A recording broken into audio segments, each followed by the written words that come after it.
దుర్గాదేవి ఇంద్రకీలాద్రి కన్నా ముందే మన దుర్గా భైరవ కొండలో వెలిచారని మీలో ఎంతమందికి తెలుసు? హాయ్ ఫ్రెండ్స్, ఈ రోజు మన ప్రాజెక్ట్ ఎక్స్ప్లోర్ లో దుర్గా భైరవ కొండ గుర్లిపేట రామతీర్థానికి ఉత్తరాన ఉన్న కొండ దుర్గా కొండ.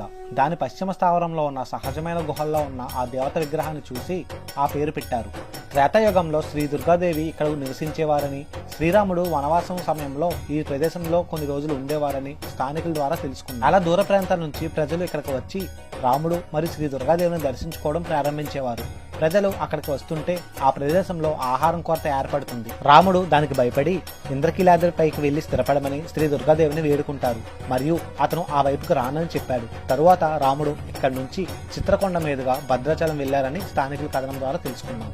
ఈ కొండ ముందు మరియు పైన కొన్ని గుట్టల్లో గుహలు ఉన్నాయి. వాటిలో జైన మరియు బౌద్ధ అవశేషాలు ఉన్నాయి. ఈ గుహకి ఎలా చేరుకోవాలంటే నెల్లిమర్ల నుంచి రామతీర్థం వెళ్లే దారిలో గొర్రెలపేట దగ్గర లెఫ్ట్ తీసుకోవాలి. ఆ ఊరు ఎండింగ్ నుంచి టెంపుల్ ఐడెంటిఫికేషన్ బోర్డ్స్ ఉంటాయి.